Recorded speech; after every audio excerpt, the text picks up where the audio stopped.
एक फायदे की बात बताऊं, जानना है? किस किस को जानना है जरा हाथ उठाइए, तभी बताऊंगी।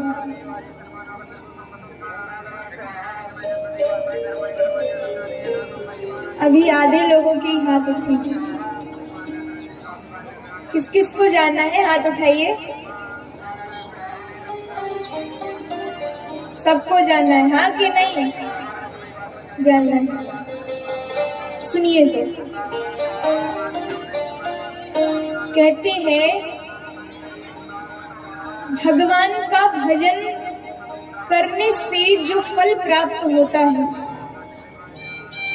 मतलब जब हम बुढ़ापे में भगवान का भजन करते हैं, एक उम्र पर जाकर भगवान का भजन करते हैं, तो हमें जो फल प्राप्त होता है, उस फल का डबल फल तब प्राप्त होता है जब आप बचपन से भगवान के भजन में लग जाएंगे। डबल फल प्राप्त होगा आपको। जैसे एक माला की, और उस माला का आपको दुगना फल मिलेगा जब आप बचपन से भगवान का भजन करेंगे। तो इससे अच्छी सौभाग्य की बात और हो भी क्या सकती है? कोई भरोसा नहीं जीवन का, कब क्या हो जाए। और ये भी मत सोचिएगा कि अब हमारी तो उम्र हो गई, अब क्या कहते हैं, जब जागो तभी। एक तो क्या है ना, मुझे सुनाई भी कम देता है, तो आप लोग क्या बोल जाते हैं मुझे समझ में ही नहीं आता। क्या कहते हैं, जब जागो तभी सवेरा। अब पता चल गया कि भजन करना कितना फायदेमंद है, तो अभी से शुरू हो जाओ। अभी भी कोई उम्र नहीं निकल गई हमारी, जितना हो सके भजन करो।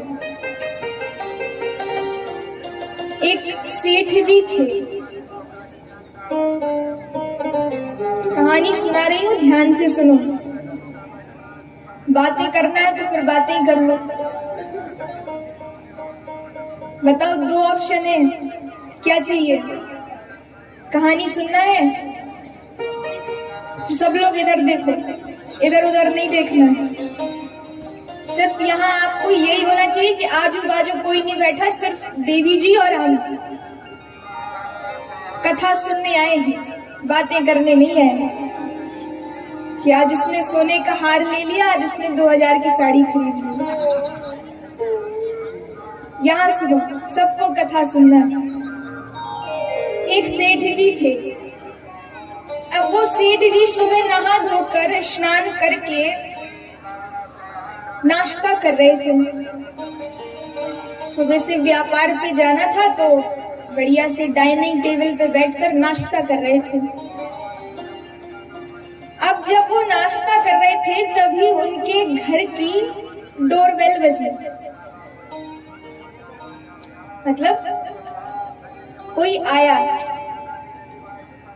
सेठ जी गए और जाके दरवाजा खोला, और जैसे ही दरवाजा खोला तो सामने एक विशाल काला आदमी खड़ा हुआ था, अच्छा मोटा ताजा। देखकर डर गया, पूछा आप कौन? बोले भैया हम यमराज हैं, और हमारा काम है लोगों को उठाना। तो आज हमारी डायरी में सबसे पहला नाम तुम्हारा है, तो चलो अब तुम्हारा समय हो गया है, अब चलना पड़ेगा। अब सेठ जी सोचने लगे क्या किया जाए। बोला हाँ हाँ महाराज चलेंगे, लेकिन आइए तो घर में तो बैठिए, थोड़ा नाश्ता पानी तो करिए, उसके बाद चलते हैं। यमराज आए, डाइनिंग टेबल पर बिठाया। अब बिठाया और पूछा कि महाराज नाश्ता करेंगे? सब कुछ बुलवाया, डोसा, इडली, पाव भाजी, सब कुछ, रसगुल्ला और जो कुछ भी मिठाई में होता है, सब बुलवा के अच्छा चकाचक यमराज को नाश्ता करवाया। अब अब जैसे ही यमराज ने नाश्ता किया, पेट भर गया, तो अब नींद आने लगी। अब नींद आई तो सेठ जी ने बोला कि यमराज जी आप थोड़ा आराम कर लीजिए, उसके बाद हम चलेंगे। ठीक है, लेकर गया यमराज जी को अपने एसी रूम में बढ़िया से लिटाकर और कंबल वंबल बल्ली बल्ली उड़ा के बढ़िया से एसी चालू करके सुला दिया। अब यमराज की नींद लग गई। अब सेठ जी ने जैसे ही देखा कि यमराज जी सो गए, चुपके से कमरे में गए और जो यमराज की डायरी होती है ना, उसे उठाकर वहां से भाग गया। अब भाग गया व्यापारी आदमी। अब एक वाइटनर होता है।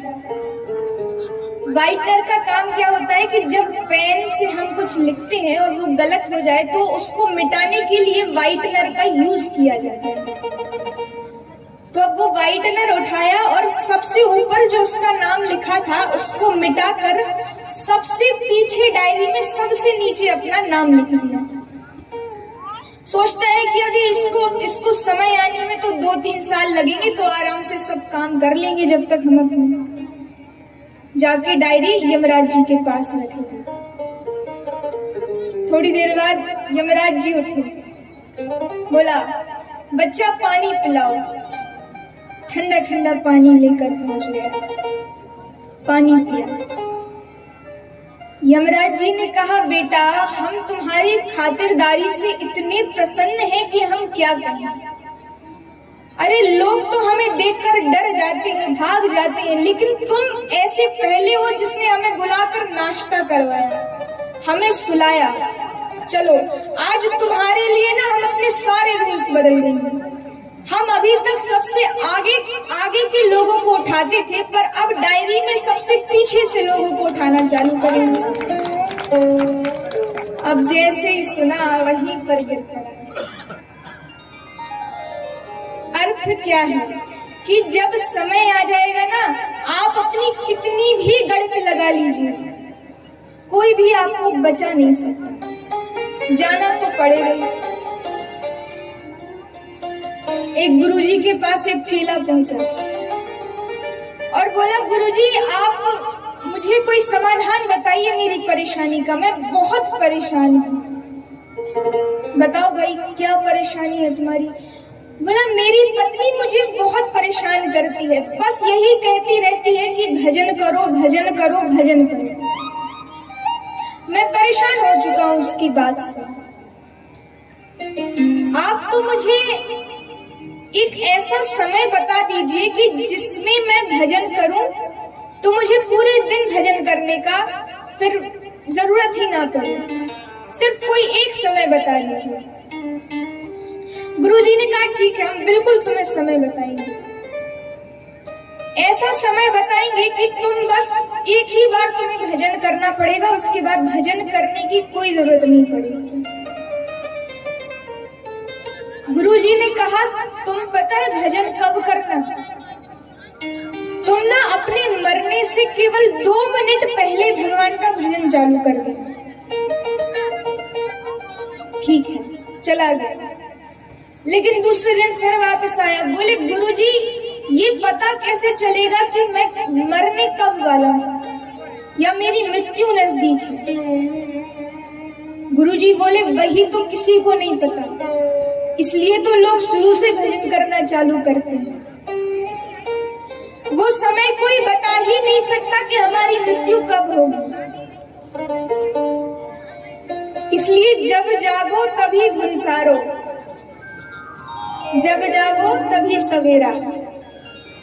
पता चल गया कि अब भजन करना कितना आवश्यक है, क्योंकि जीवन का कोई भरोसा नहीं। इसलिए जितना हो सके अपनी जिह्वा से भगवान का भजन करते रहें, रटन करते रहें। जरूरी नहीं जब आसन पर बैठोगे, चंदन लगाकर बैठोगे, तभी भगवान का नाम ले सकते हैं।